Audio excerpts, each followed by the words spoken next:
I'm probably more pumped than anybody else out here. So has everyone had a good first day? Has it gone well?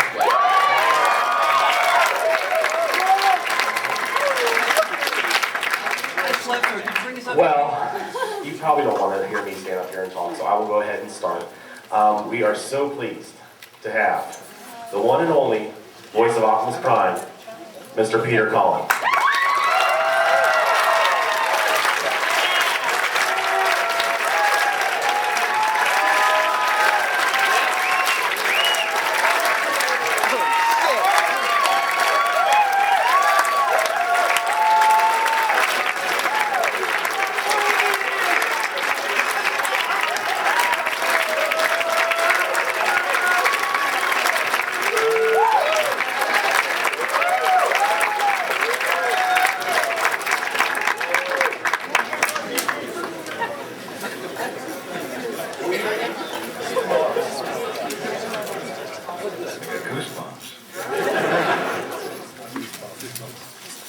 I don't have any words to describe the feeling that just went through my body.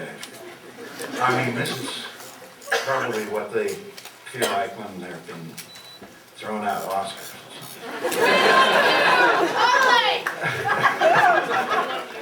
Thank you very much. I really appreciate it. Thank you.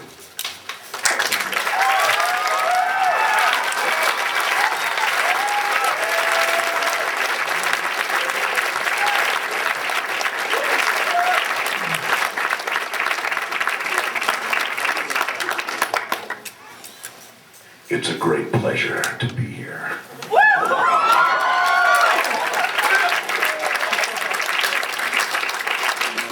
And if Mr. Burr is here, try not to pop my peas.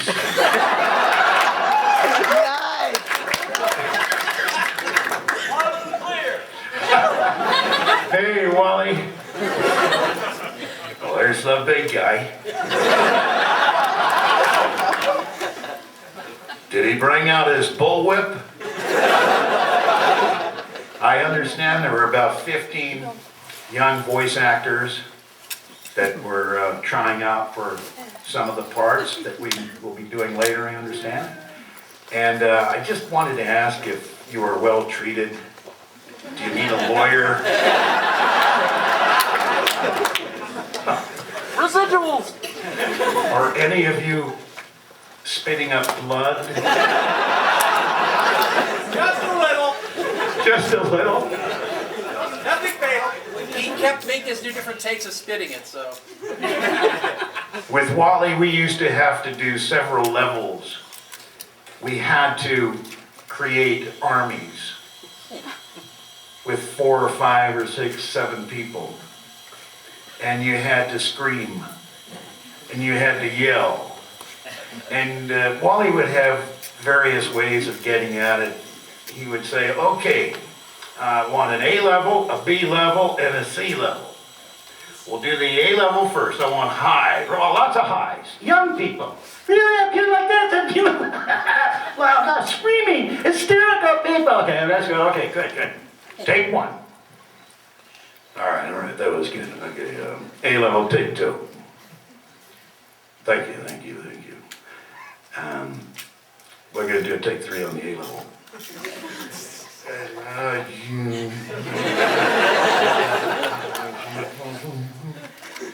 All right, B level now. B level, we want warriors, lots of warriors.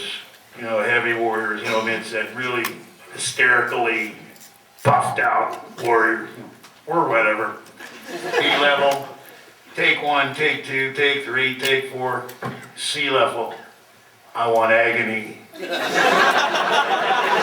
I want pain. I want ferocity. I want everything evil.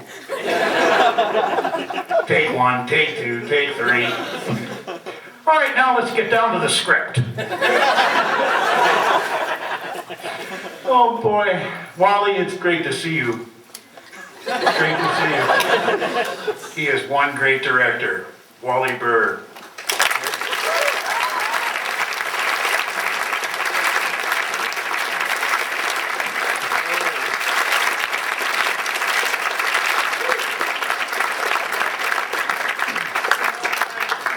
I didn't hear you, Wally. What the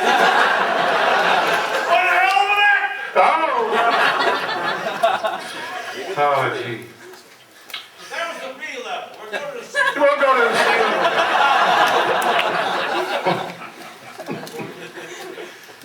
C. He used to ask me to yell and stuff, and I'd have excuses on top of excuses, and it's really amazing. But they were legitimate excuses. If I started screaming and yelling, I would go to a job. I would imagine I'd have to go to a job speaking, with half a lung because of it, and I'd have to be doing something for a network or something. And I remember going to a very important recording after it did a Wally Burr session. We called them Wally Burr sessions. We never called them the Transformers. Where are you going? I said, I'm going to a Wally Burr session. Where are you going? I just came from a Wally Burr session.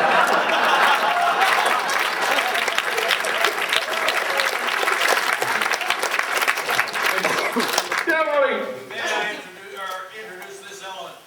You kept saying, I don't want to yell that loud, and I kept saying, I want it louder. And I finally realized that the dignity that your character carried came from the fact that you kept it quiet. Yeah, wouldn't I you? was trying to get you to yell, and finally we agreed that being peaceful and quiet was lovely. True. Did you hear what I said? You sure did. It's true. Yeah, that session I was going to was really important, and I'd just come from Wally Burr, and I thought I'd play with the people that I was about to work for. And I walked in and I said, he said, how are you, Peter? And I said, I'm doing pretty good. I could see the expression on their face, little orphan Annie eyes. Script assistant's going, production is going on.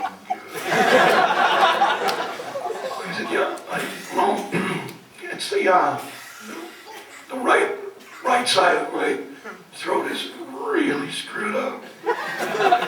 The left side is fine though.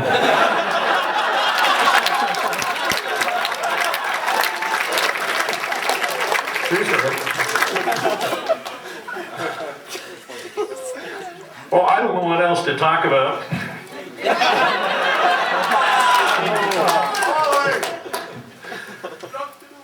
Yes.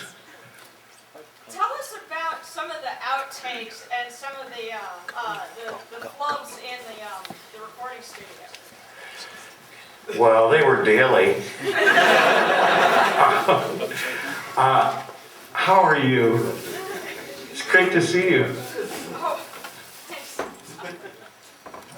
Hi. Two great friends from Rochester, New York, almost 8 years ago. And just wonderful, wonderful people. Very talented. Still working on that script. Good. You brought it. See Wally. Welcome. Well, there were always incidents, you could rely on incidents. And I might add that back in those days, you could smoke in a studio. And a lot of guys did. Let's face it, it was a long time ago. And there was an incident one time when somebody threw a cigarette that wasn't quite put out into the waste paper basket. And we were in the heat of a recording. And of course, Wally is completely in another room, has no idea, separated by these sheets of glass and vacuum seals, etc. But we're in there and oblivious to a fire. We're just, Frank Walker is going, and Chris Latta is, Jan Gilvazan is in there punching away, doing his stuff. And we're into a very, very heavy scene. And meanwhile, we're having trouble reading our scripts, and some people are going, Who coughed? At this point, somebody looked down and says, "We can barely see the actors. There's a fire in there."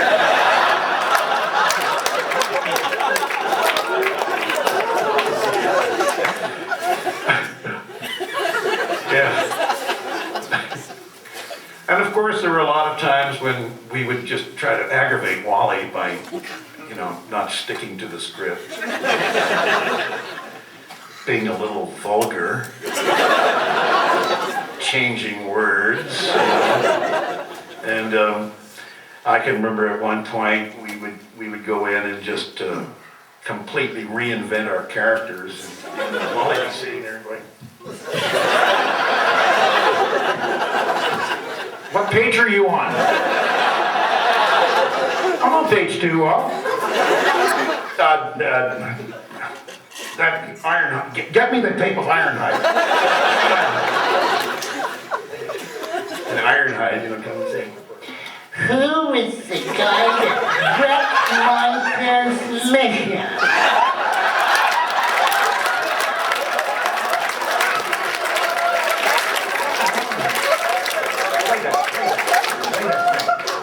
Play that. Cullen, this is your Ironhide. You sure it wasn't that one? No. Oh, come on, Prime. Let's kick some butt.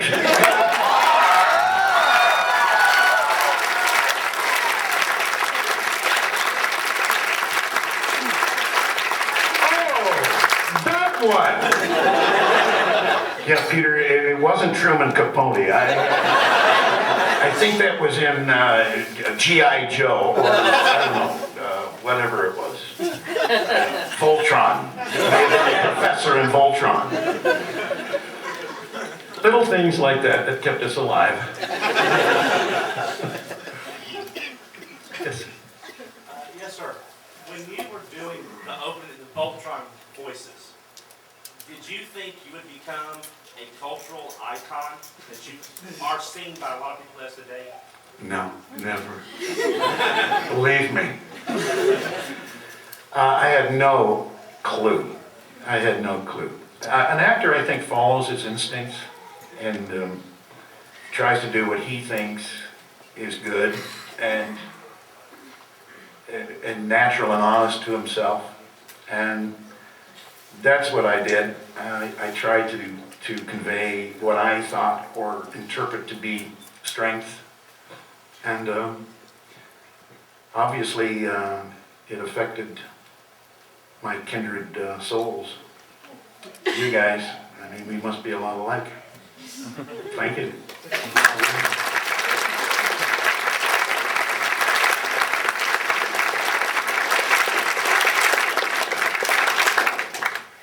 Hi, Mr. Cullen. Yes.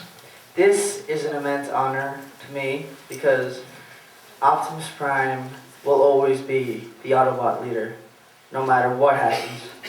The question is, what were your feelings when you were recording the lines for Optimus's death? And if you could possibly say, Megatron must be stopped, no matter the cost.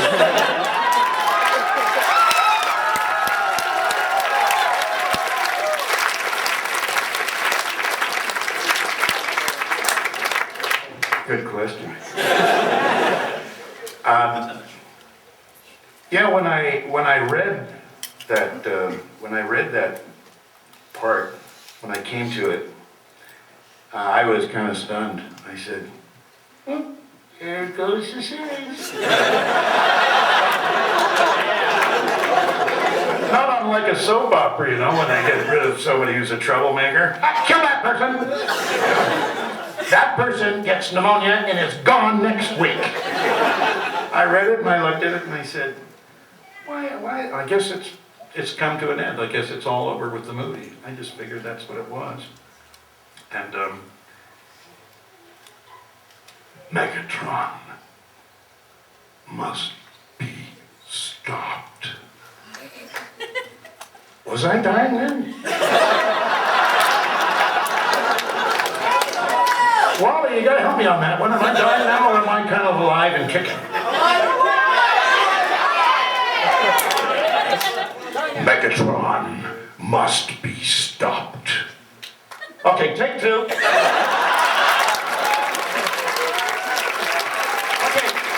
this is a good opportunity. That was a great question. Now, I want you to direct me to that line and how it should be read.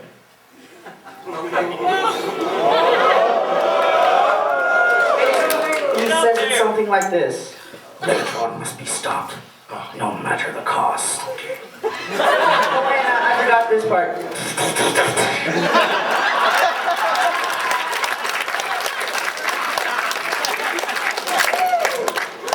Megatron must be stopped, no matter the cost.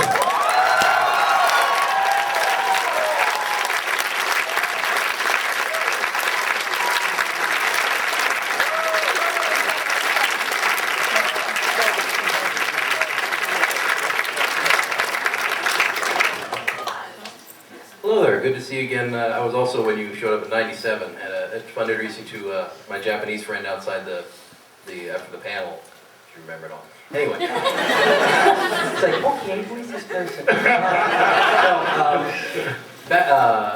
Couple of things. First of all, we just had to wonder what was going through your head when that Frank Welker tape started playing at the opening ceremonies. And suddenly he's threatening to destroy you along with everybody else at the convention. That was fun. I was just looking at his face like, oh, you son of a gun. I thought he was there. I really did. Secondly, Frank Welker is one of the greatest guys in the entire business, and perhaps one of the most talented actor in this business. But, I was really excited. In Rochester, New York, 1997, right? yes, exactly. And yeah, I thought he was there. I thought he had pulled a surprise on me, and I was so disappointed that it was a tape. Us too.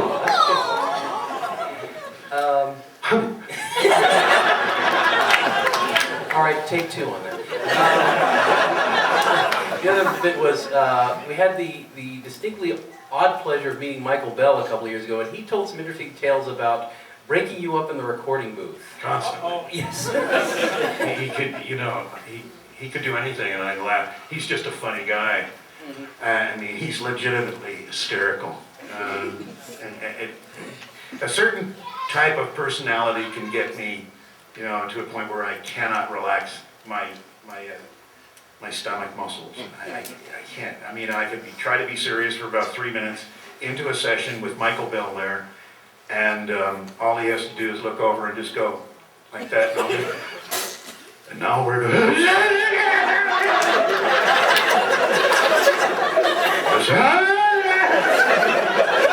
Oh, terrible. Michael Bell, one of the best. He could crack you up at any given time. Sir. A bigger guy. Oh, ladies first. Yeah, ladies I'm like whack-a-mole, sorry. Hi. Hi, Mr. Cullen, good afternoon. This is, oh God. just to talk to you like this with a microphone over a huge crowd of people, it's amazing. I've been a fan. We're the only people doing this right now.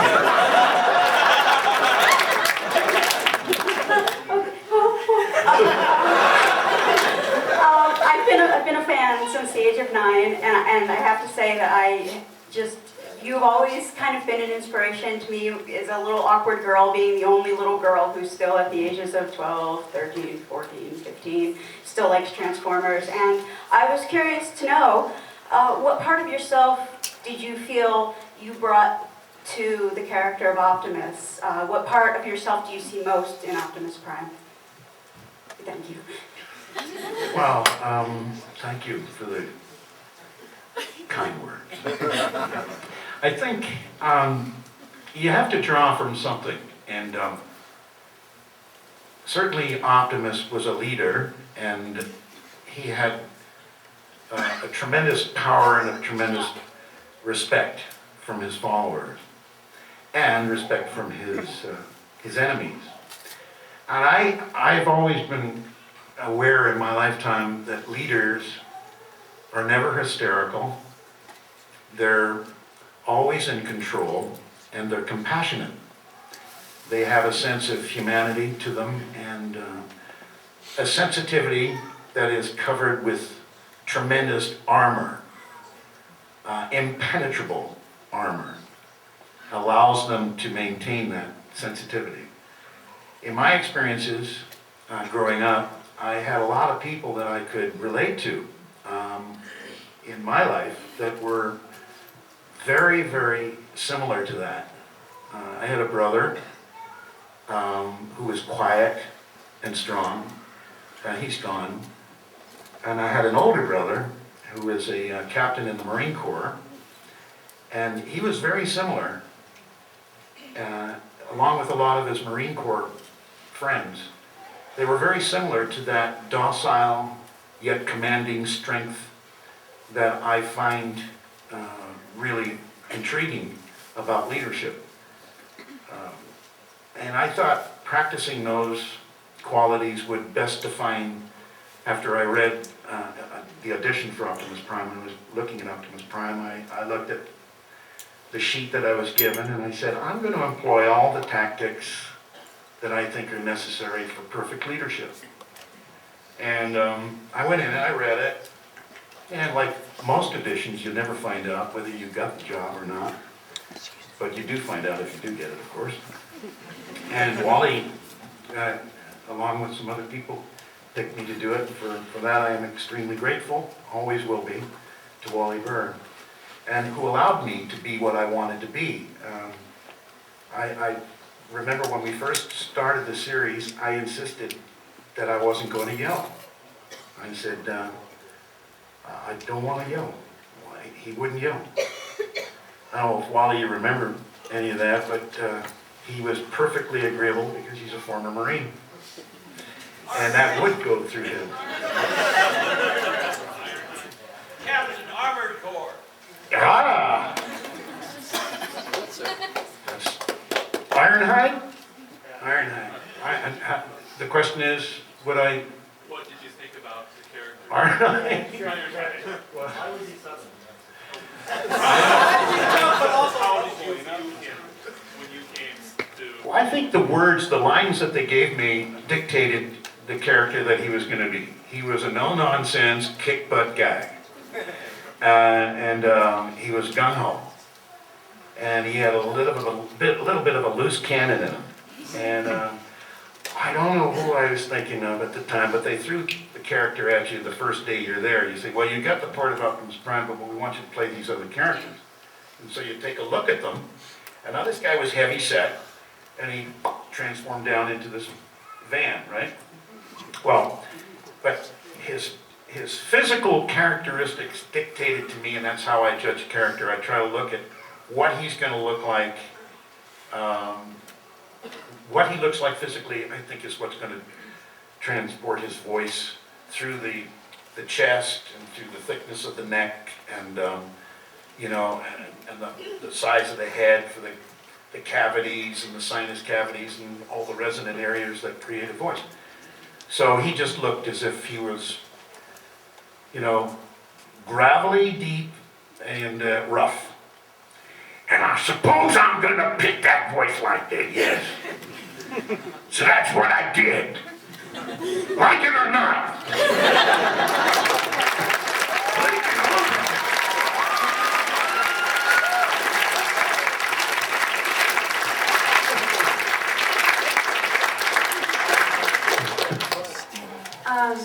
First of all, I'd like to say that this is a really a great honor, and thank you for playing two of Cybertron's greatest heroes. First question, which I think a lot of people will want to know, is, are you going to play Optimus Prime in the rumored upcoming live-action movie?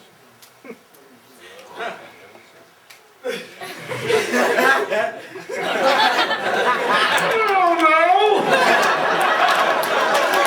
I'm the last guy to know. Everybody knows when I'm going to die. I don't know I'm going to die. Oh, Pete, you're dying today. What?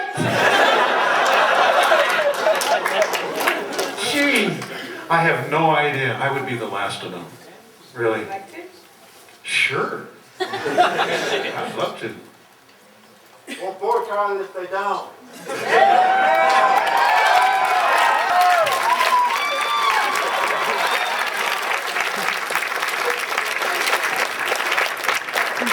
great team. What a great team. Boy, if we were football, we could kick some butt, couldn't we, huh? Sir. Me?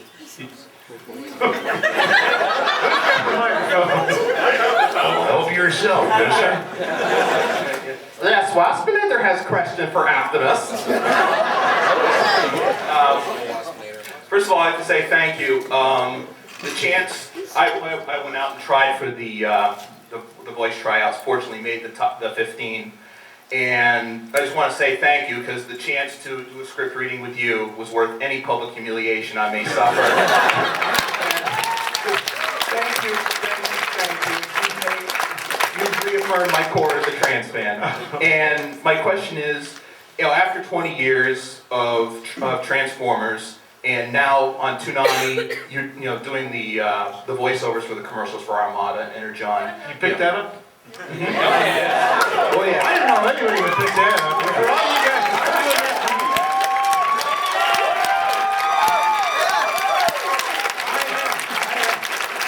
let me go further into that. The producer back in Atlanta, Georgia, he called me up to do these cartoon things for Toonami and for other things, and he said, Peter, would you do the Optimus Prime? I said, I haven't done Optimus in years and years and years. Do you think the kids would that are watching the Toonami stuff, do you think they'd even recognize it or remember it? No, he says, but I would.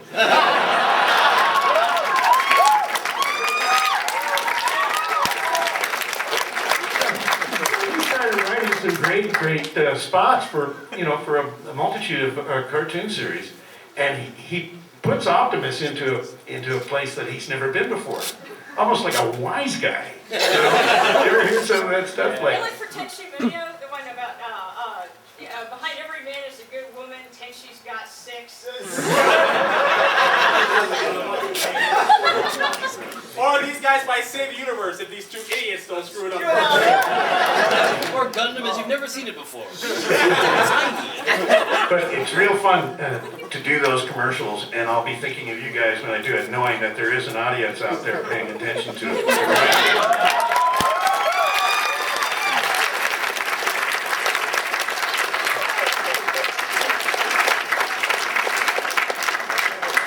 Hello, sir. Hi. It's a pleasure to meet your acquaintance. Ever since I was little, Optimus Prime was always my hero, so it really is a pleasure. Well, thank you. And moving on with the stuff, I actually have 2 questions for you. One, what was it like when you first went to the studio to do the recording session for Optimus Prime?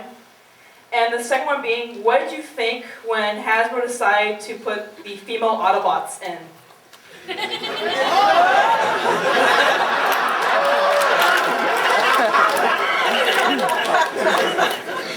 Especially a little one.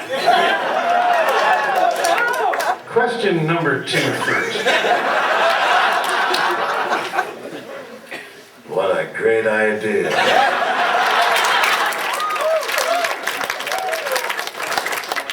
These sessions are gonna be fun. And what were my feelings on the first day recording Optimus Prime for the Transformers? Yes, sir. I had confidence because I had been picked to be Optimus. I had trust in myself, and I liked the words, I liked the script. And it flowed.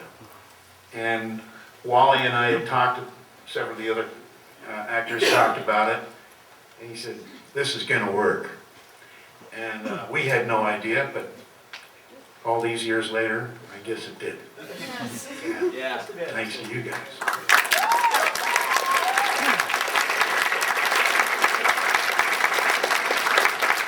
I think we're going with the microphone, the person with the mic. And young lady, you're up. I just want to say it's really an honor to meet you in person. And I have 2 questions. One, that this deals with Ironhide. Was the Southern draw-like voice your choice, or did Wally suggested, and what do you personally like best about Optimus and Ironhide? Good question, thank you. The Ironhide, it's just a matter of selection that an actor chooses to bring to his audition, and whatever he brings, people will decide whether they go with it or not. I was fortunate, they bought Ironhide. I made him Southern because nobody else was. And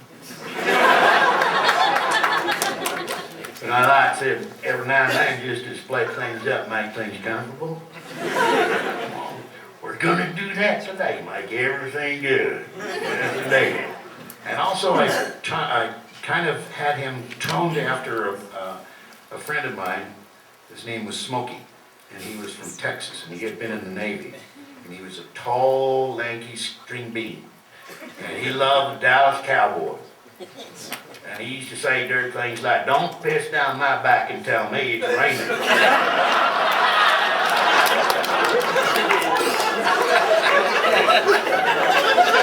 He used to talk like that and say, "Hey, just hold down a minute. You hold the horses and let Jesse rob this train. I know what I'm talking about." So that was kind of like Ironhide for me. Thank you.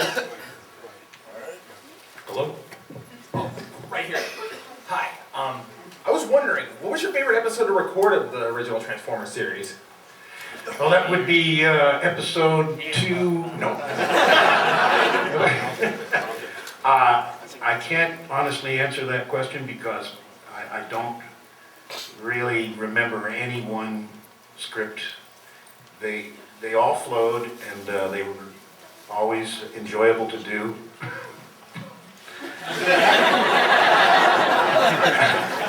But nothing sticks out in my mind. I'm sorry I couldn't be more specific. That's okay, I just thought I'd ask anyhow. Okay. I tried. Yes, sir.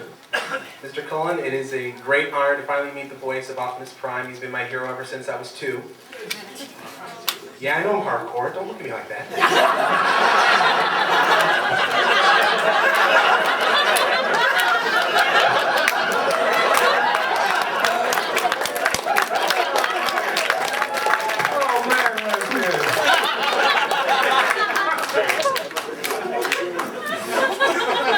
Okay. I actually have a question and a request, but you don't have to do the request until at least after the panel. The question is, what did you... When you started doing Optimus, did you ever think that you'd be one of the most popular and most idolized cartoon characters of all time? And at the end of the panel, could you please, when we're leaving, say the famous line that started all, Autobots, transform, and roll out.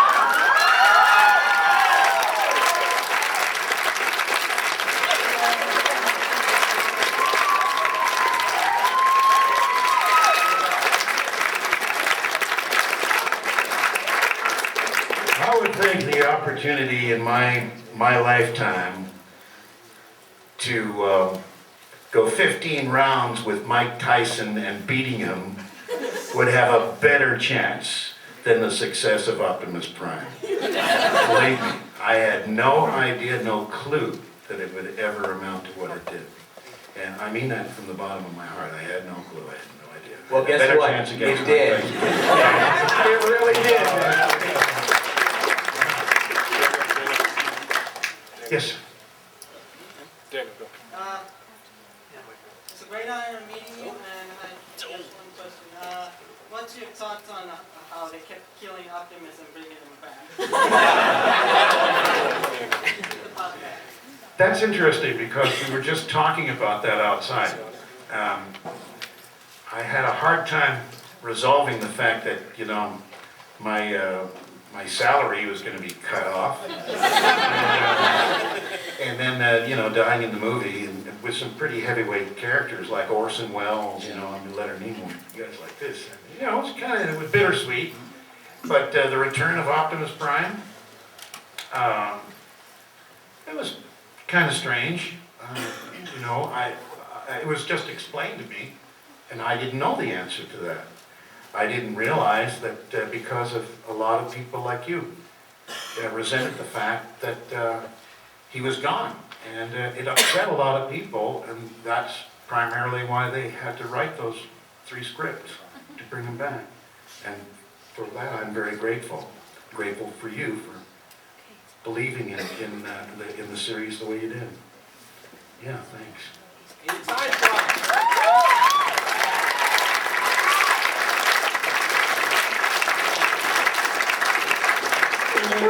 Brass Spinnator on this side of the room have questions too. Mr. Cullen, it is a pleasure to actually meet you. My name is Daniel Ross. I was one of the finalists for the voiceover competition. Great. It's just a real honor to meet you. My father would probably kill me since it's coming up Father's Day, but you were one of my first heroes as Optimus Prime, and probably most of the people in this room. I had 2 questions for you. First of all, what do you think of Gary Chalk's version of Optimus Prime? And second, who would win in a voice-off?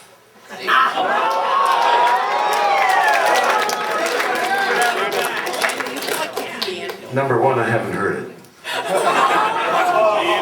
I haven't. Don't! And number 2, I don't know. But I think my chances are pretty good.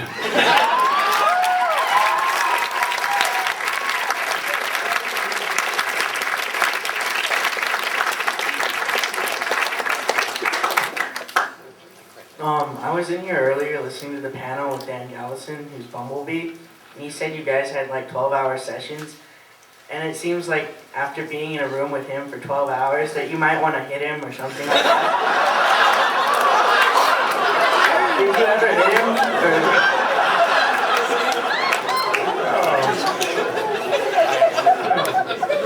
You know what? I don't think we ever had a 12-hour session, but had we had a 12-hour session in a room half the size of behind me. He said it was 10 by 20. Well, yeah, about that. And believe me, if you were in a room with Chris Latta, he used to sweat.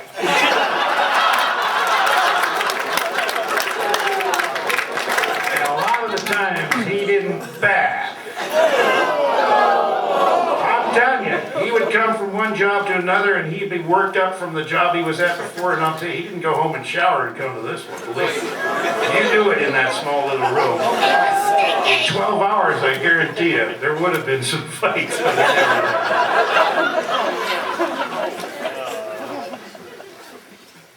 Have you ever been approached to do the Energon or Armada series at all? No, sir. No? Would you if they did? Well, if I had had an opportunity, I probably would have followed it through, but, you know, there's people here that could answer that question a lot better than I could.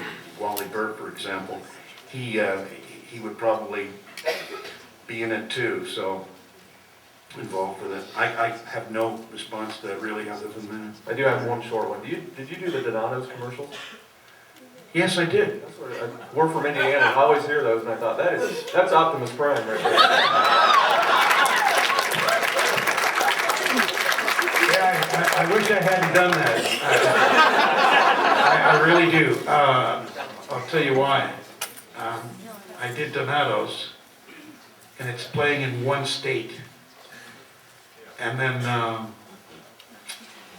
another very large pizza company wanted me to do it, and I had a conflict.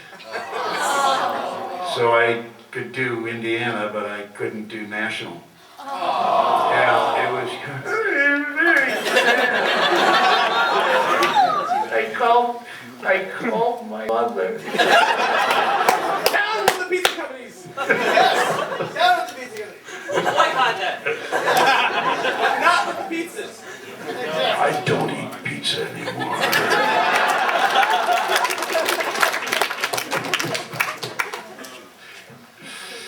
Tell me when I'm funny, okay? Don't quit your day job. Oh, thank you, sir. His day job is voice acting! Well said. Diction was good too.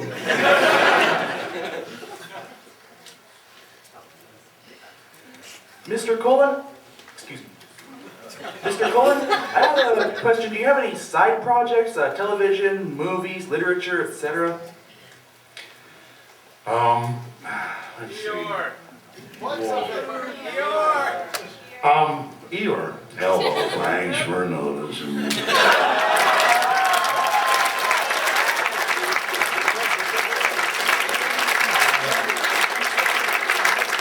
I just finished doing the trailer and promos for The Day After Tomorrow.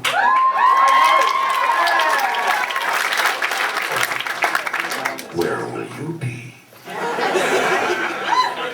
And yeah, better than the movie. Hey, I did my job. Get him in, Pete. Get him in. Okay, here we go. Day After Tomorrow. Be there. Boing.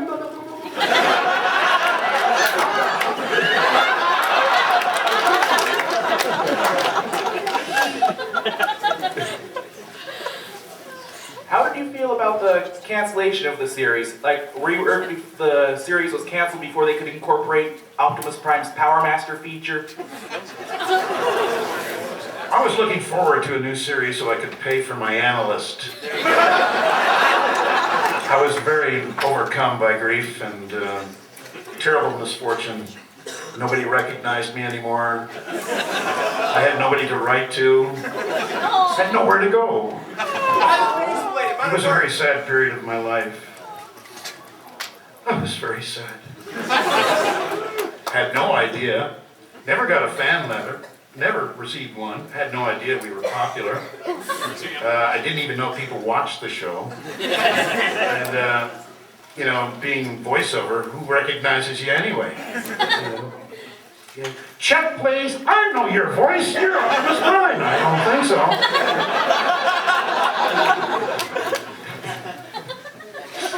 Yes, sir. Hi, Mr. Cullen. It's an honor and pleasure to meet you. Thank you. I'd like to ask some questions about the industry. How did you first get started in the voiceover industry?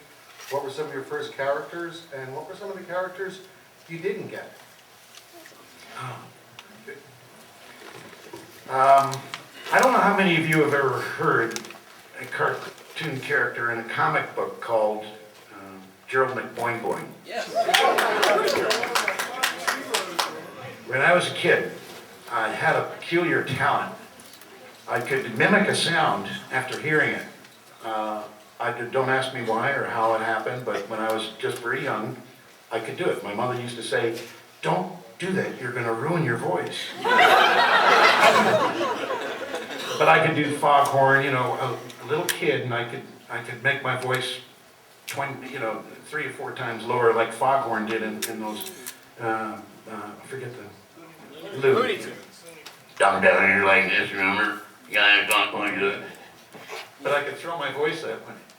And I was really good with animals. I mean, I could hear a dog, and I could do that dog. I'd do a cat, or kittens, cows.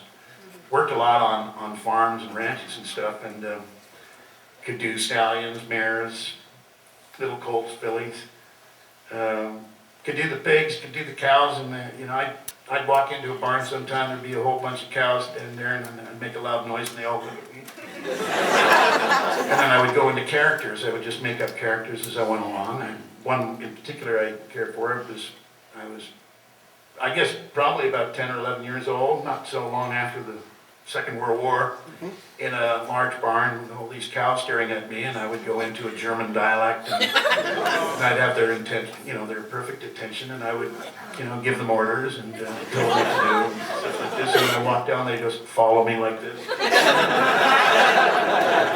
They'll all pay attention now. I'm talking to you.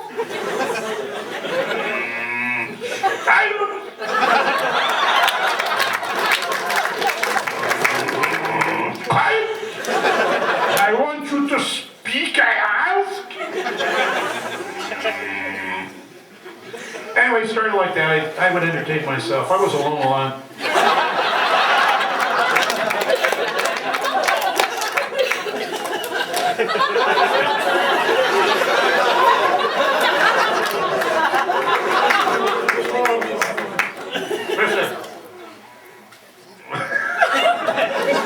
Hello, I know you're sick of this at this point, but this really, truly is an honor. This is my very first Botcon, so it's just great to meet Optimus Prime and Ironhide. And because of the honor, it's part of the reason I'm afraid to ask this particular question. Another reason is I'm predicting a lot of boos, but what did you feel about the character of Rodimus Prime? Because a lot of fans, such as myself and my sister here, feel he got a bad rap. And as long as we're cutting lines, could you say there's a thin line between being a hero and being a memory? There is a thin line between being a hero and a memory. Autobots, transform! Wow!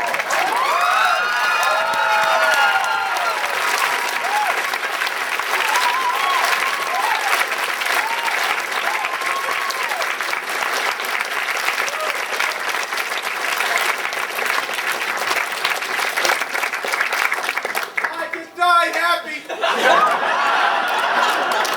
I'm hurting for myself! No, you don't! You can't whatever! This stays mine! My precious! Hi, my name's Ben, and it's an honor to meet you, and I have to say your Eeyore is the best ever. Yeah! And the Transformers is the coolest cartoon ever made in history. And I also had a request for you to say until all are one, to wrap that up. And I also had a question about your feelings about where your character's been going in the last, since the season, since he died, with the game, the new toys, and all that kind of. Well, to answer the latter part of your question, I couldn't, because I have no idea. Merchandising, I have no partake in or any of that. I have no decisionary process as to what they're going to do with the character. I am hired on a daily basis. I go in and do my job. And my last job was my last job with Optimus, and that's years ago. And what was your first question? First, you wanted me to say something? Until all are one. Yes. Everyone start repeating it after you're done. Remember, until all are one.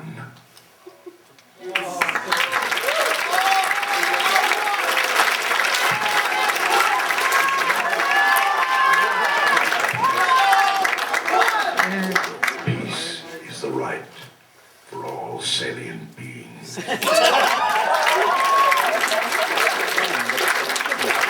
Yes, we are all one. Sir. Actually, on the previous question about Rodimus Prime, what did you feel about that? About his character? I don't have any feelings one way or the other. I really don't.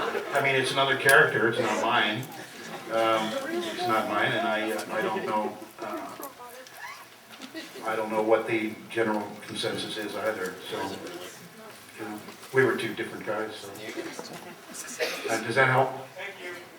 I don't know if that helps, but I'm trying to be honest with you. I have no criticism. I have nothing wrong to say or bad to say. I'm not trying to be indifferent sounding. I really don't know. I don't. I'm stuck on my own thing. I hate those questions.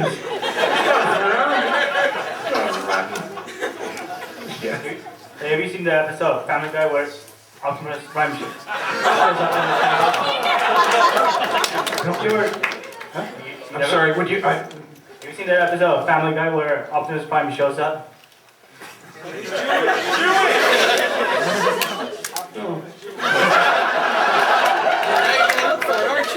Now, Dan Galveston said he's bigger than you. That's not hard. Yes. Yeah, I'm sure I'm gonna get booed, but I'm a Viper in training representing Cobra Island here. Welcome. Cobra! Cobra! You mentioned that when you found out that you were gonna die in the movie, that there went the series. Did you feel the same way when you heard about the crossover with Joe? I don't know. Yeah, could you be more specific? Like, how did it feel, hearing the guy who played Starscream be a leader for once, instead of just whining and wanting to be a leader? Yeah, it's a tough one. Well, not to like your leader, you're sort of wanting to be a leader then still too. Yeah, well, everybody wants to lead and I like to follow. That's the way I see it.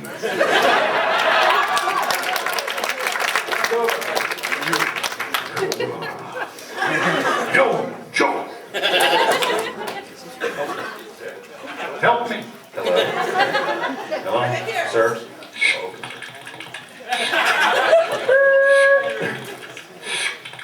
Mr. Cullen? Your phone is broken, sir. It's been disconnected. We're terribly sorry. Yeah, who's there? Actually, I had a technical question.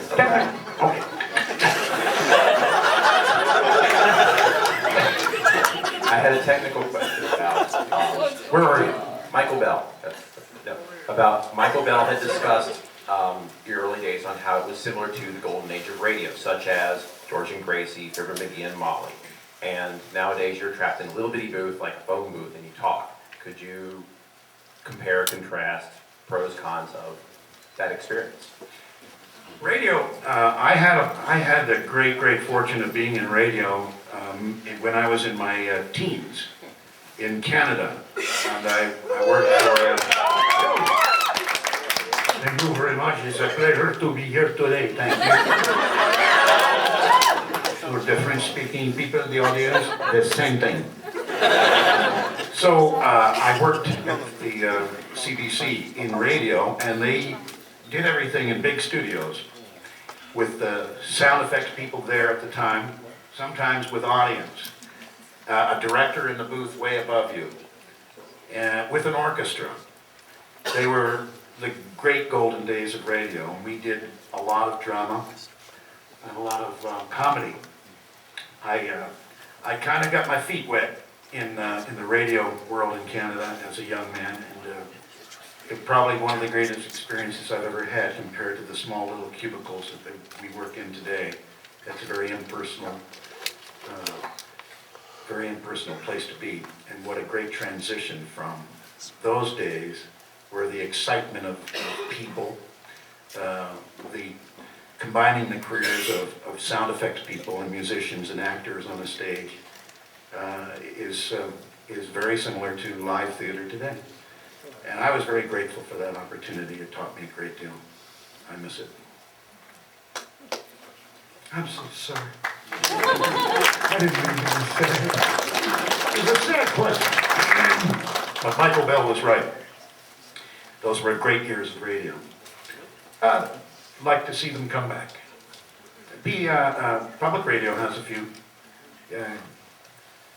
Garrison Keillor. Yeah. They do that. We did a lot of that stuff. Help yourself. Once again, an immeasurable honor meeting you, Mr. Cullen. Thank you. One thing that a lot of people haven't brought up is, besides the cartoon, we would hear Optimus Prime's voice in the toy commercials. And long after the TV series had died, in some of the G2 commercials and other toy commercials, we would hear Optimus Prime's voice again, sort of resurging the feelings that we'd be able to see. It wasn't me. It wasn't you? No, I never did a commercial as Optimus Prime. It was a ripoff. I'm gonna find him. And when I do, there will only be one.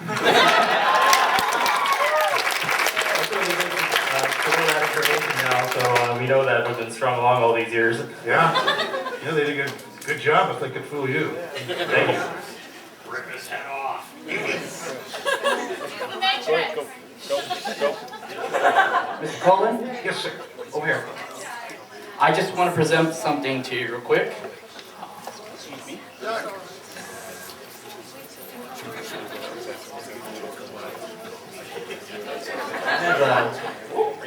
I have matrices that I have here at the con, and I just wanted to give you one, actually. Since Optimus Prime could have.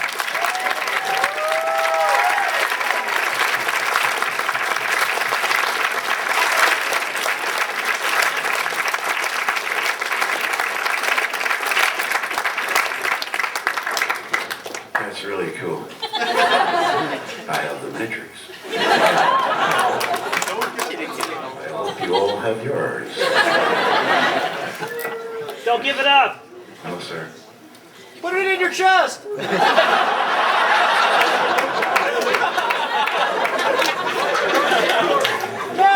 Just a magnet. Thank you. I'll put it away. I'll show you later. An autograph. I'll show you how to put it on. Thank you, sir.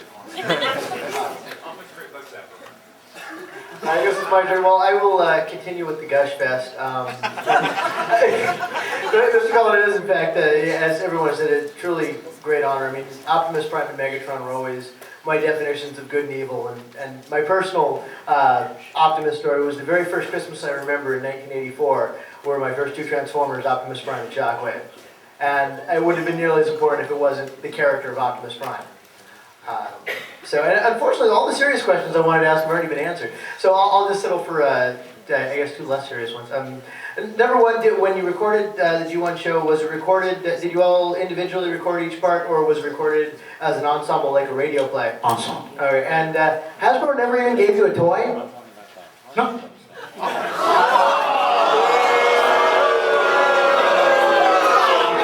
I bought all mine. I bought them. I have my original, and I have the commemorative series.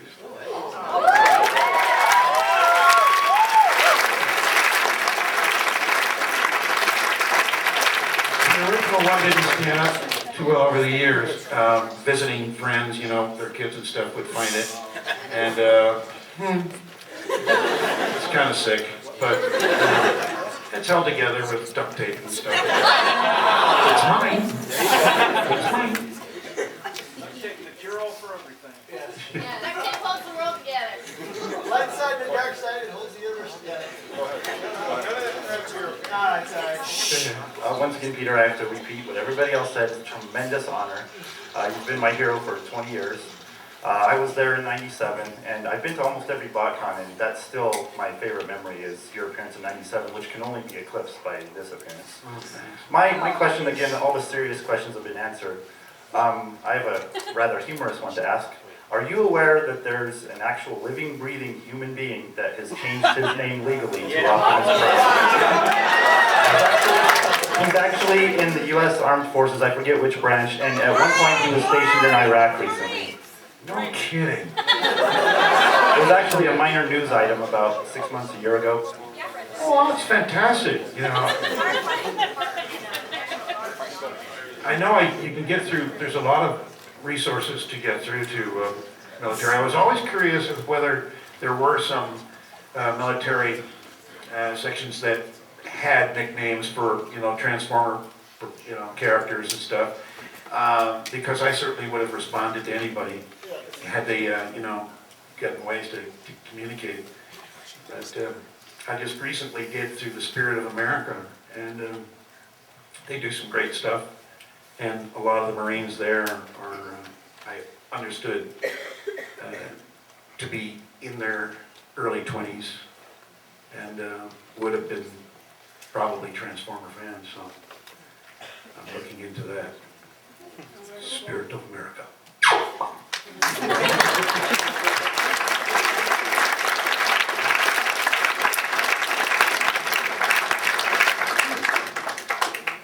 Yes, I'm Mr. Cullen. Just want to say thank you for all the memories and all that. Had a question actually though. What do you think it feels like, or what does it feel like to you to, you went to a room, you auditioned, and then 20 years later people are talking about it, and in a sense it's like immortality, like a musician who writes a song, it's remembered long after they're gone, probably after we're gone. I mean, how does that feel to you? Well, it's a great honor for me. It's touched me. I'm definitely affected by it, and it's permanent. I've been affected permanently by this. I had no imagination facility that could have ever conceived this as happening in my life, one way or another, that way. I feel very fortunate.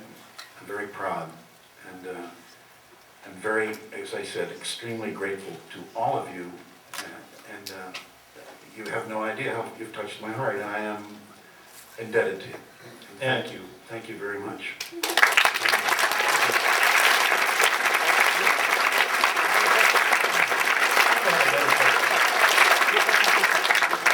just an Ironhide doing a quote, something he might have said, what would he say if you were here today?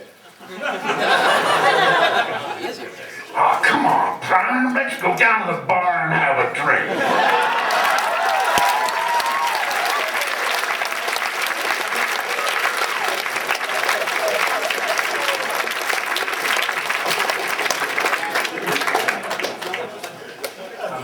Actually, I think one question that's never been asked roughly, like in '97 or this year, is what, can you tell us a little bit about your childhood, where you grew up, you know, the things that you, the family, you know, just to give us a general background for where you come from.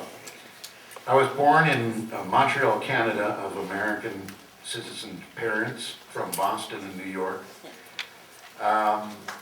Irish family, both sides. Played a lot of hockey.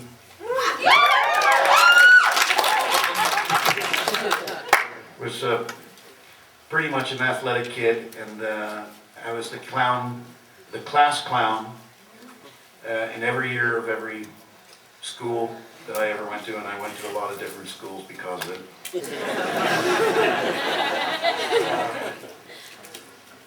I came to the United States after leaving. I left high school, I graduated from high school and went into theater, still in Montreal. I graduated from the National Theatre School of Canada. It was a 3-year course, full-time, where upon the summers you went to Stratford, Ontario to resume 2 more months of Shakespearean training at the festival. From there I went to Toronto, Canada, resumed theatrical acting on stage in a repertory company. Went back to Montreal and got into the radio business, nightclub business, comedy, and had a radio show that attracted a lot of Hollywood people, Jonathan Winters included, and he did the show and was pretty much responsible for bringing me down to the United States, to Hollywood, where I became a regular on the Sonny and Cher show. I was on Sonny and Cher for 5 years and did Bobby Goldsboro, Hudson Brothers, Richard Pryor, Lola Falana, Wolfman Jack, among others. And then decided that to raise my kids, I wanted to get out into the country and see my kids go to school on a yellow bus down a long country road. So I shipped out to Leona Valley up here in California and did just that, and would commute to LA to do solely voiceover, because I just didn't want to do any on camera anymore. It was too hard for to run a family and do that at the same time. And I've been in voiceover ever since. And Optimus Prime is the biggest character that I ever played.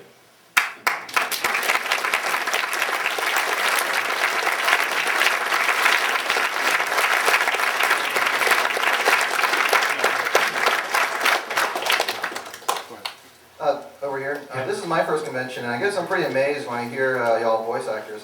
They're able just to sort of leap in back into these parts, and these are characters you did 20 years ago. I mean, is it just something that, you know, it stays with you and you're just able to immediately jump in, or is this like you're in the hotel last night thinking, okay, tomorrow, how's he go? You know, that kind of thing. I'm just probably singing in the shower trying to figure out where his pitch is at. That's a really good question. And it's quite true. It is. In some instances, it's very, very difficult. In my particular case, no. I have no problem remembering either Ironhide or Optimus Prime. They were, one was Smokey and the other one was too close to home, so I can never forget it. Did that help? Okay.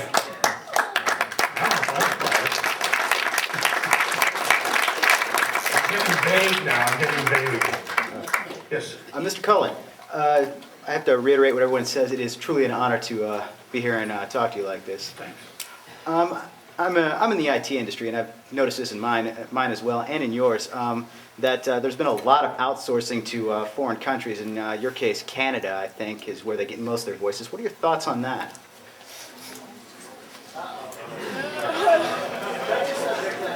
Can I answer that in a foreign language? podniebić to włócznią wydanie. Dlaczego próbujesz mi wrócić w kłódki ci portyczki? Malować ich, to moje, a on kłódkę wyciada.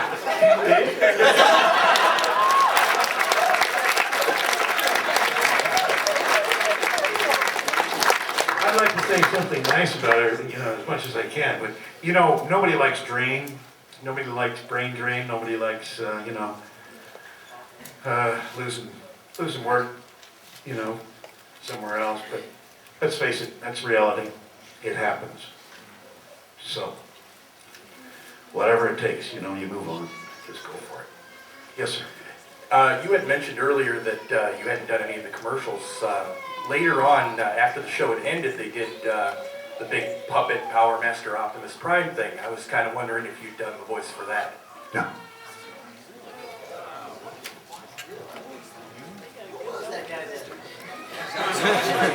Who was that smoking gun? Find him. Yes.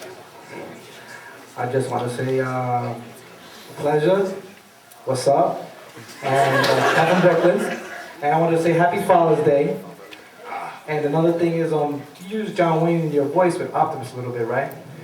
Yeah, sometimes, yeah. That's all I wanted to know. Okay, kid.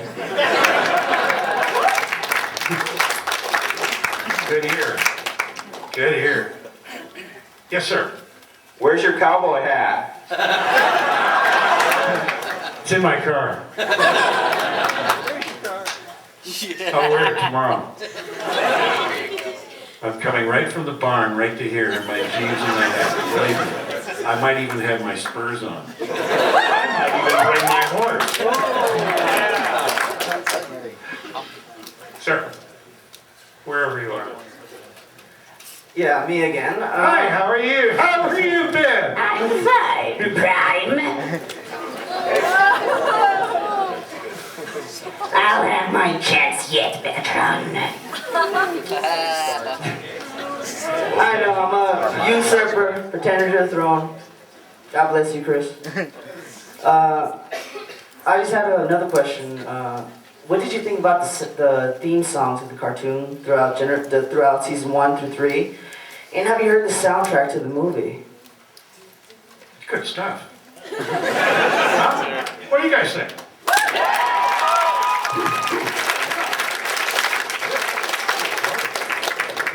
Yes, sir. Yeah, I just wanted to say it's an honor to finally see you and meet you. Thank you. It's really great to know that your real life personality closely matches that of Optimus Prime. Oh, thank you very much. Thanks. And I was like really honored to know that, and because like Bumblebee totally blew me away. I was like, he's nothing like Bumblebee. But anyway, I just want to know a little bit more about the history of the characters that you've done. Like if you could like just kind of like briefly talk about that, and some of the characters that you've done in Voltron. And one of my personal favorites is the intro to Voltron. I don't know if you remember it, but if you could do that, it just brings back chills. I love when I hear your voice. Voltron, yeah. Defender Yes, of the universe. yes, that.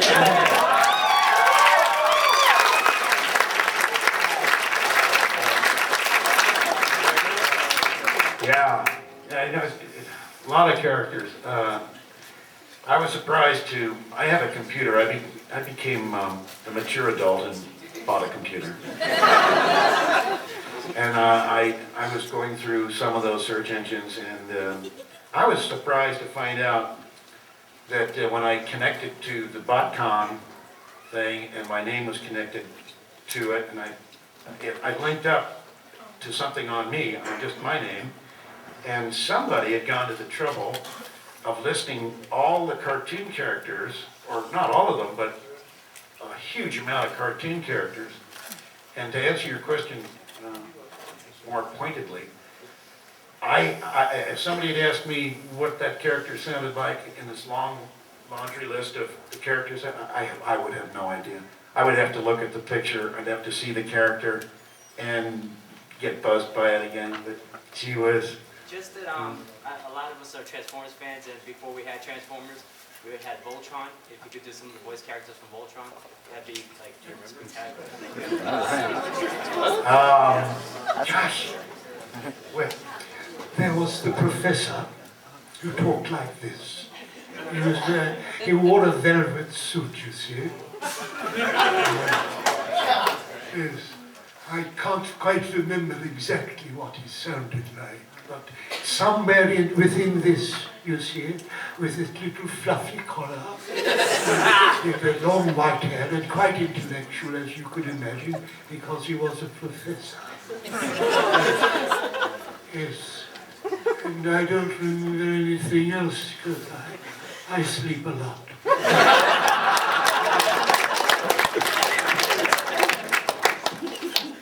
Hi, Mr. Cullen. First of all, you are the man. And also, you've played great heroes like Optimus Prime and Ironhide, and really cuddly guys like Eeyore. But you've also played some really nasty people like Carr and Knight Rider, and I was just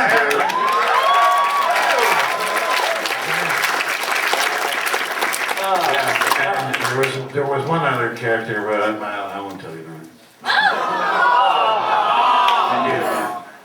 I was just curious, do you prefer doing heroes or villains more? Like, which do you get to have more fun with? Or I doesn't bother me. I like just being in front of the mic with a bunch of guys and gals and reading a script and having a good time and getting paid for it. I mean, it's, a lot of things I like doing. I like roping, but this is the easiest, greatest job I've ever had in my life, and certainly at this moment in my life to be here and to have this value thrown at me has made it all 10 times worth what it was before I came into this room. So thank you, believe me.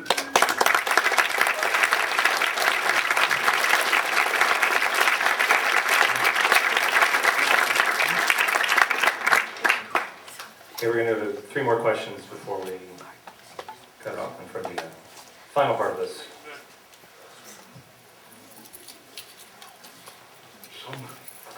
I was wondering how much of you got written into the character of Prime, and as the character went on, how much of you contributed to the artistic process?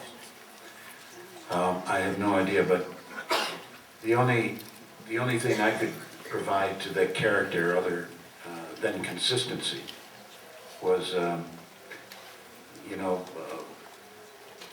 reading of a line. It's up to the director and the writers to get out from the actor what they need. And in this case, Wally Burr was the director. He did everything. Let's face it. I mean, he did everything. But he knew the story inside out, upside down. He knew exactly what he had to hear, and he knew when it was right. If he didn't hear if it was right, he would insist to get it right. So it was just a matter of adjusting, But to answer your question, I have no idea what artistic involvement that my involvement would have. I didn't write it. I just reacted to it. Hope that helps. Okay, my first question is, I'm being put up to, so don't kill a messenger. I was told to ask you, have you forgiven Hot Rod for getting you killed on the show? We went out that night and had a couple of beers. I forgave him. Okay, now my question is along the lines of inside the actor's studio. I don't know if you watch the show or not, but it's the pearly gates question. When you find yourself in front of them, assuming they exist, what do you want God to say when you hit there? What are you doing here? It's not your time yet.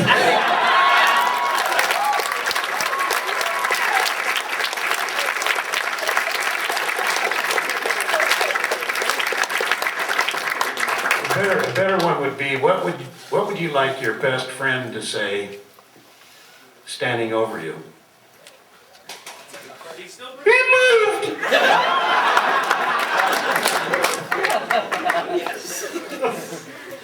Hi, Mr. Cullen. It's a great honor to be in this room with all these fans and with you. What I was wondering is, do you own the original series on DVD and do you watch the episodes? No, I don't. I don't have anything on DVD. I have a few old cassette tapes that I break out when a lot of kids come over that in the family that don't know who I am. And they're pretty worn down too. I gotta get the DVD. Yeah. Where do you get them? Amazon.com. That's fine. Cool. I stole mine. Man that will bring one to you tomorrow. All right, one more.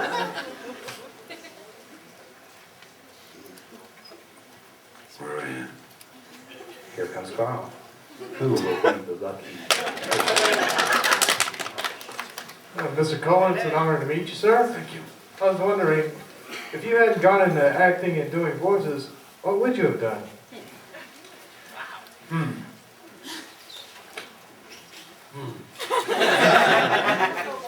Hard decision. I don't know. I really don't know. I really don't know. Just don't know. I really don't. I mean it. What the hell? I'd probably have to work.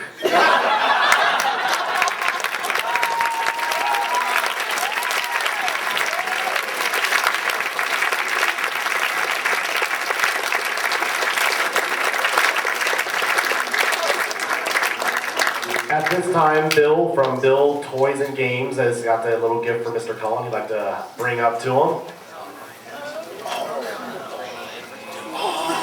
All right.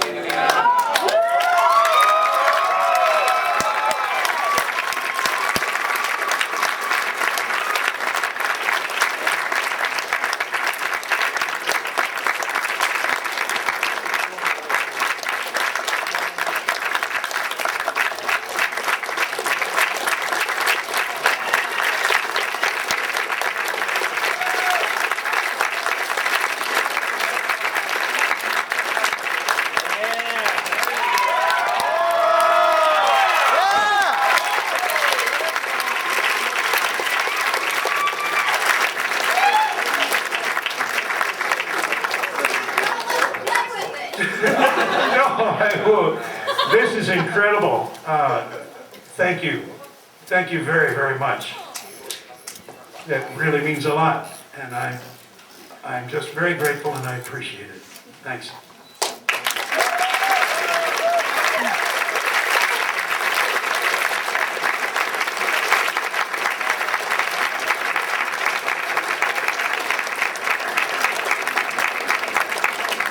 That concludes the panel portion of tonight's event with Peter Cullen. Now we're going to prepare for the script reading.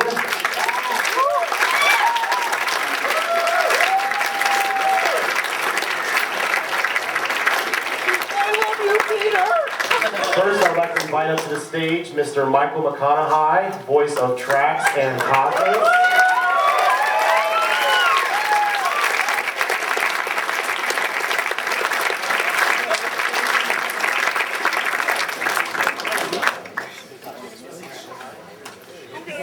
Peter, in episode 23,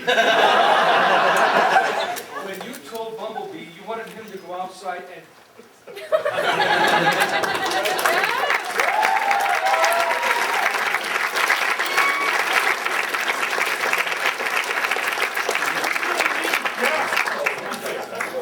Now, ladies and gentlemen, please welcome Mr. Wally Burr.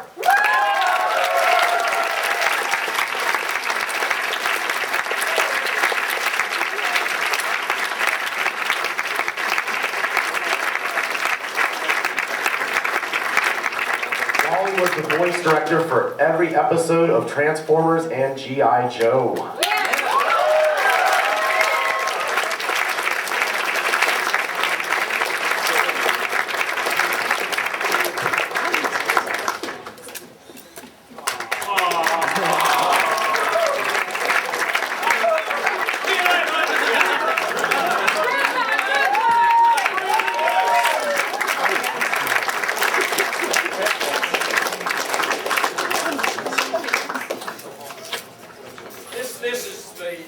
part of voiceover. People love each other in this business. We get along. Going to a session, as Peter said, is just a lot of fun. Get paid for exactly. All 12 hours of it. What does that mean? Well, a little preamble of what we're going to do. In LA, you get 8 hours to do the first show of an episode. We're going to do 6 pages here. A show is about 40 pages in terms of the screenplay. So you get 8 hours through SAG's permission to put together the first episode of a new series, because everybody gets to look at the parts and figure it out. So we're doing something, we're figuring out what our parts are, and we got 6 pages. So if we prorated that, we'd probably be here for 3 hours to get this thing in shape. So we're going to do it in about 20 minutes, I guess. It's going to be good. Assisting with the script is a good friend of Mr. Weiberg. We didn't have a chair for him. It is Tadao, the shake hands man.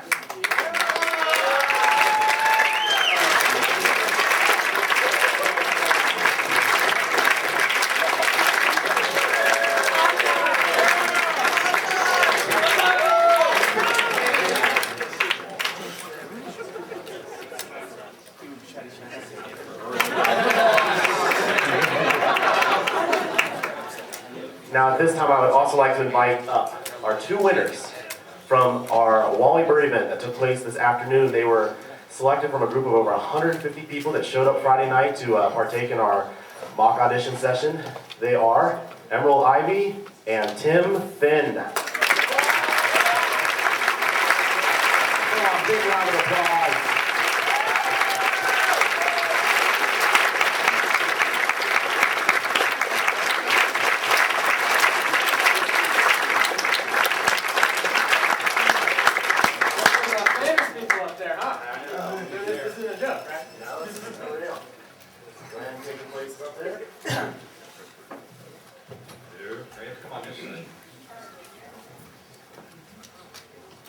She promised us her boots, which is a comment on how to get going in show business. Now I would like to introduce Mr. Paul Davids, the writer of the script, Return of Krem Z.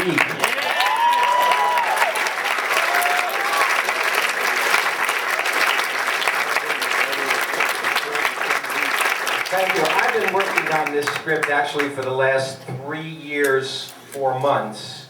I'm Zeke!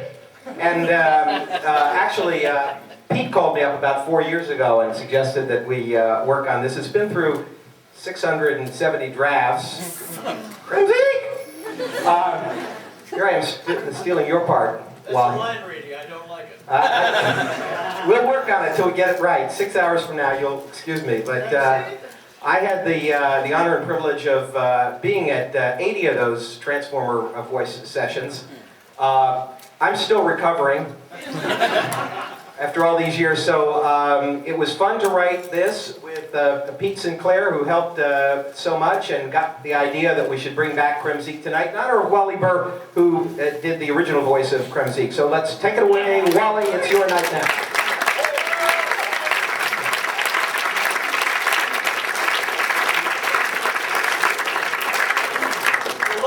Show. If we really had a big show, we'd get a star to play Crim.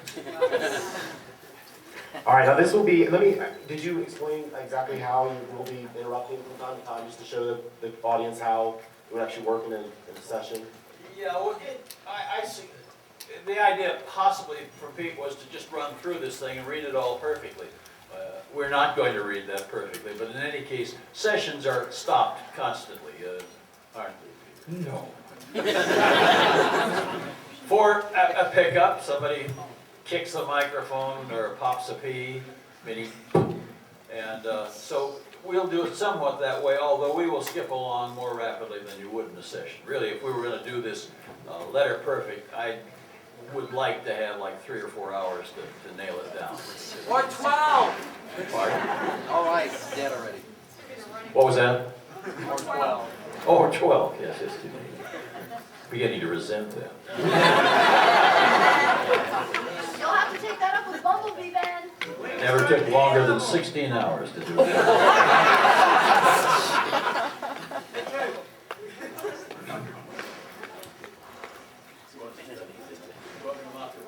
know, it is.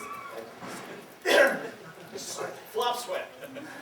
All right, well, I will go ahead and start it off. Hello, everyone. Botcon 2004 is pleased to announce that we're being honored today by the leader of the Generation 1 Autobots, Optimus Prime. Let's hear it for Optimus.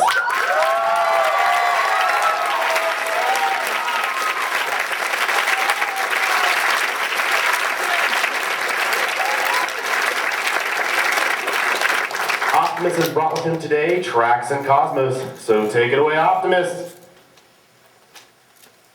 Attention all United States Transformers fans. We're making history today at Botcon.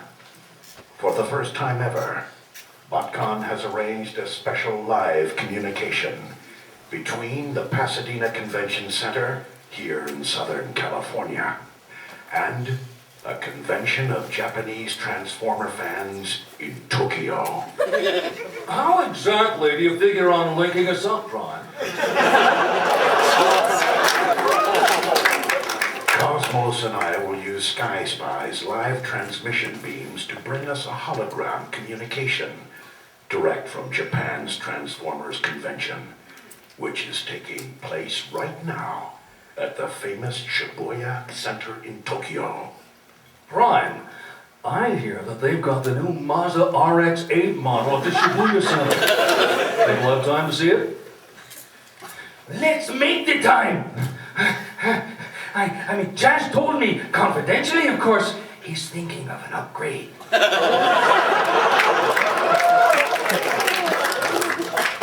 No problem. With the new transmission hologram beam technology, we can actually look at it right here. Is Bumblebee out there in the audience? He's in the dealer room trying to buy one of those collector G2 breakdowns. Offered exclusively by Botcon 2004, just in case you're wondering. But Prime, he just found out that he had to be at the Botcon breakfast this morning to get one. No. Yes, Bumblebee is one bummed out Autobot. In fact, I think he's having a nervous breakdown because he can't buy breakdown. I told him to be at the Botcon breakfast. It's his own fault. But enough about that. We're here to pay tribute to both Japanese and American Transformer fans today. Power the transmission beams. Bumblebee should get in here and see this. He told me he thought we Autobots would never use transmission beams again after what happened that time with Megatron and his demented little power-eating fuzzball. Ah, Kremzik. That electro monster was quite a little circuit scrambler. Prime, we have Mr. Takemoto in Japan signaling that he's ready. Good. I will start the hologram link. Moshi, hello Optimus, hello Trax, Cosmo, and all American Transformer fans. This is the kind of thing would happen, I'd interrupt and they'd say, oh shit.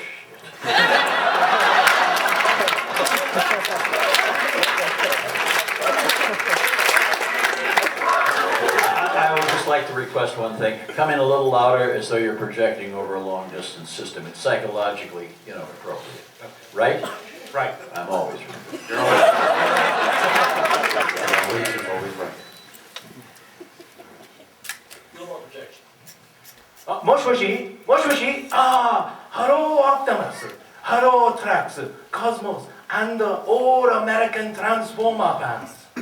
I am Kikuma Takemoto, here in Tokyo, Japan. Very happy to see you all. Thanks to transmission beam hologram. We're very happy to see you too, Ikoma. Or Ikoma.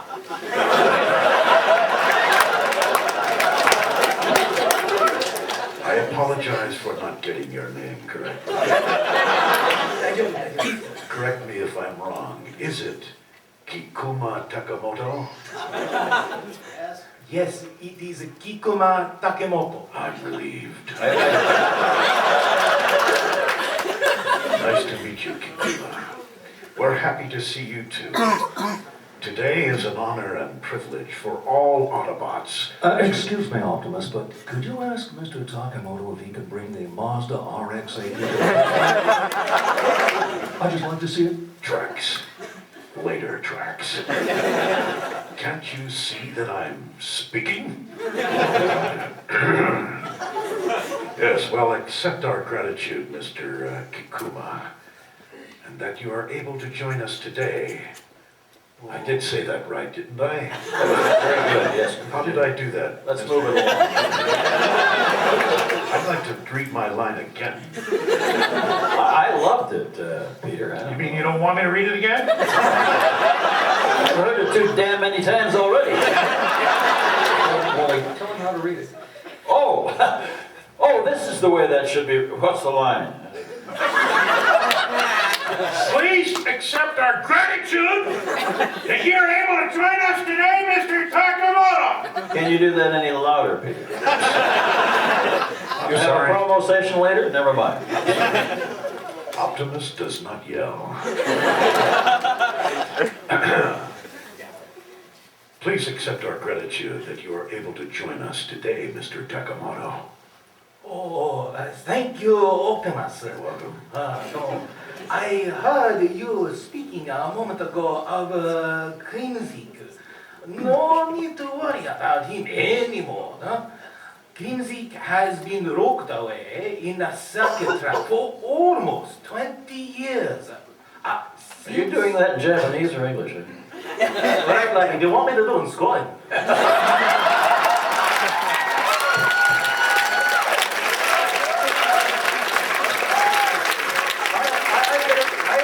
I'm from Glasgow. East Glasgow. Alright, far East Glasgow. But no one's gonna get it, right? So, thank you very much, Optimus. This is not your show. Oh, right. Thank you, Optimus. Wait a minute. Wait a minute. Mr. Takemoto, you look good in that kilt.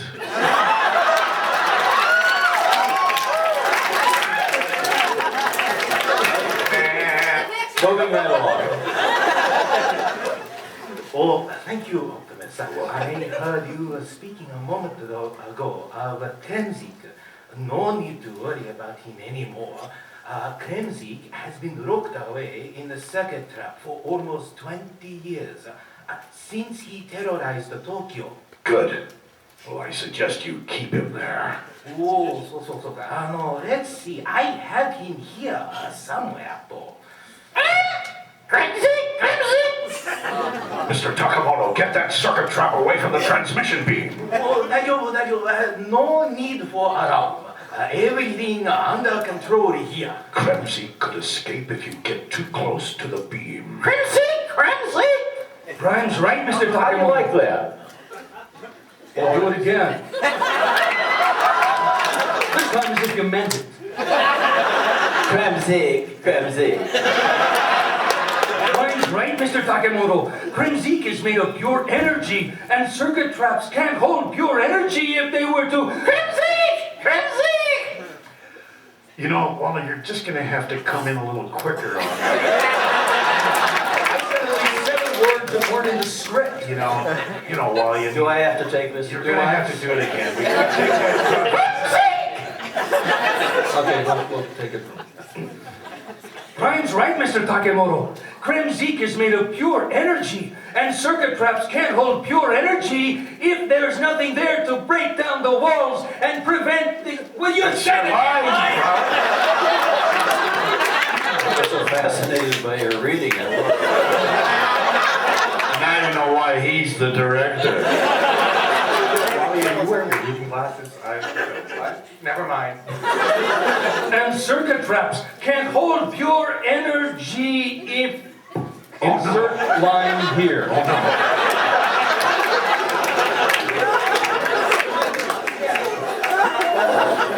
right, I'll pick that up clean without a cue.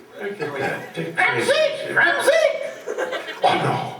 Kremzik has just materialized here in Pasadena, right in this convention center. He rode that transmission beam right into Botcon, and now we're all gonna fry like a cooked goose! Attention all Transformer fans. Prepare to evacuate. Grimzeek will jam up our circuits again! Optimus! What can we do? Calm down, calm. Calm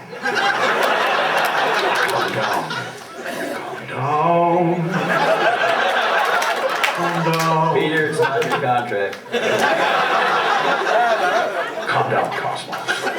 And patch into Teletran 1 so we can uplink a space bridge between... You just hurt my eye.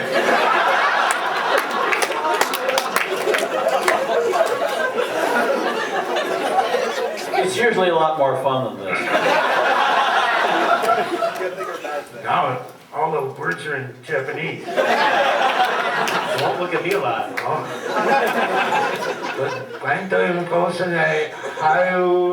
Teletran 1. So we can uplink a space bridge from Cybertron directly to the convention center. Have I made myself clear? It's time to call in the big guns. What page are you on? Page 4. I'm talking about Atex, the auto exterminator. You're so nice.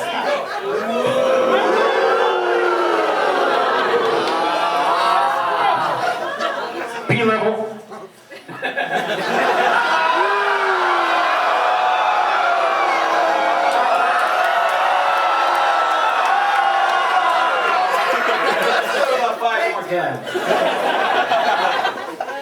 Moving right along. Well. Looks like I got here in the nick of time. Atex, listen carefully. You've got the special weapon skills we need. That electro-munching ball of energy, Creamzeek. Kremzeek. You got a script there? As long as he's not late for dinner, I don't know. Kremzeek. He thinks we Autobots are his afternoon snack. Well then, I'll just set my ionic anti-pulse insulator to the right calibration. Hurry, Atex! Crimzeek's headed for the main generator of this convention center! The dreadful little mini beast.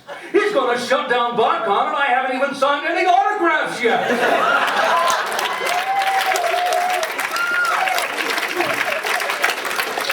The fans will survive without your autograph.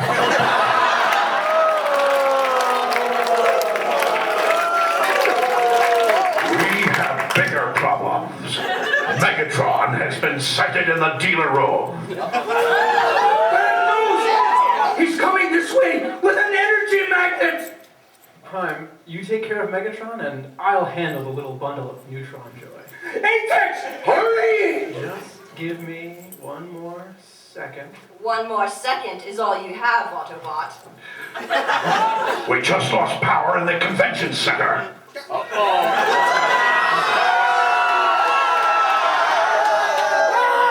That's right, Autobots. And once Kremzeek finishes off the convention center, he will drain all of LA of its power. Then we Decepticons will take that power for ourselves. Wait a minute, Night Racer. Why are you here? Yeah, you're not even a Generation 1 Transformer. You should talk, Atex. You don't exactly fit in with the die-cast. Let's see how many pieces we can You're sounding like the Baroness again. Let's go back and do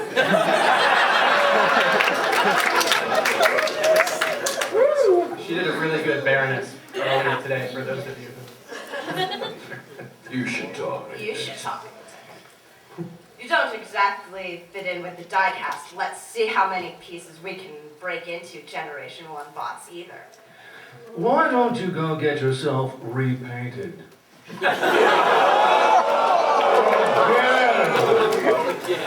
Enough! Autobots, prepare to be destroyed by... Yes, Megatron? No, $50 is not too much to pay for a Starscream bobblehead.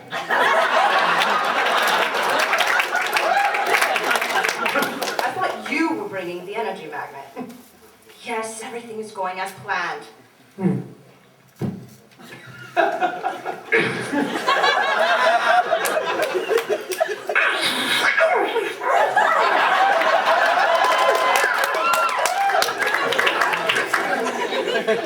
Sounds as if Megatron's almost done shopping. He's headed this way. And no thanks to Kremzik, the convention center doesn't have any power. Attention all humans in this room. Do not panic. Kremzik. Jeez, Prime. I think Kremzik just ate my circuits. I feel strange, like I'm freezing up, becoming Bill Shatner. His pain was mainly on the plane, and I'm singing in the rain, swinging in the rain. It's a morning of rain, and I'm rusting again. Cabbages and Kings, Metros and Dodgers, Dungeons and Dragons. Oh no! I am one fried Autobot.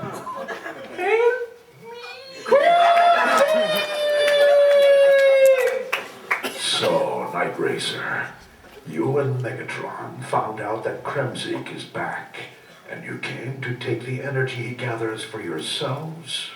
Can't you see? This is ruining the convention. I've always had a fondness for Botcon. In fact, Raksha was very gracious in allowing me to attend back in '95, but I'm sure she'll understand that we Decepticons are destined to rule, and Kremzik will help us do that. Prime, I think I have the right calibration. I just need a quick diversion. And I know just how we'll accomplish that diversion. Quick, trans fans, make some noise and get Kremzik's attention.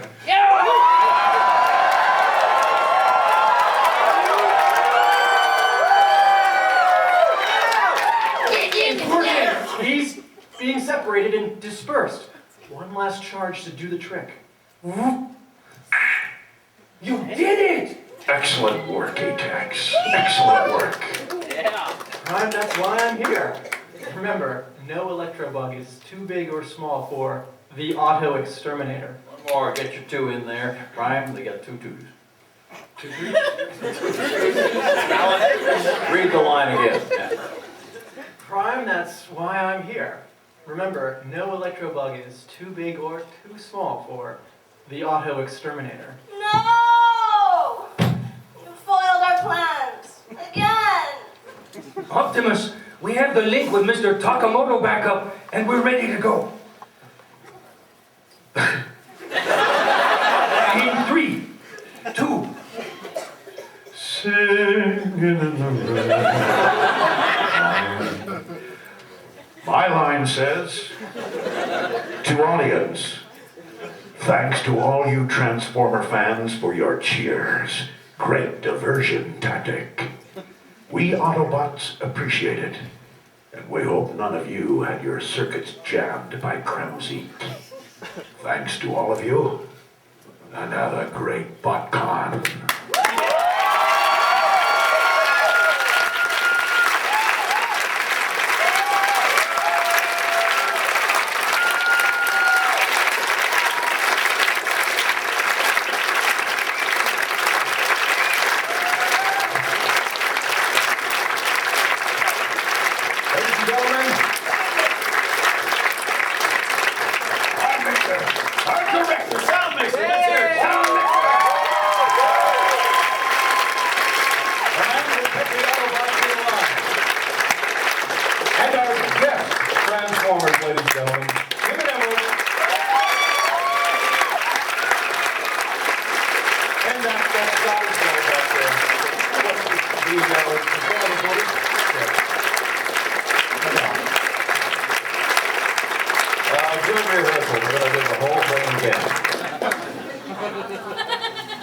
Thank you all for coming out tonight. I hope you had a good time. And remember, Peter Cullen will be back tomorrow from 10 to 1:30 signing autographs.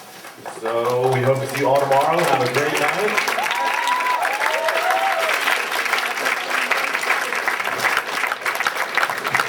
Oh, and make sure you do stop by. Paul Davis does have the original Kremzik cells. If you'd like to take a look, they are up for the sound auction. I hope you all stop by, check out all the great items, and we look forward to seeing all of you in the morning. Thank you.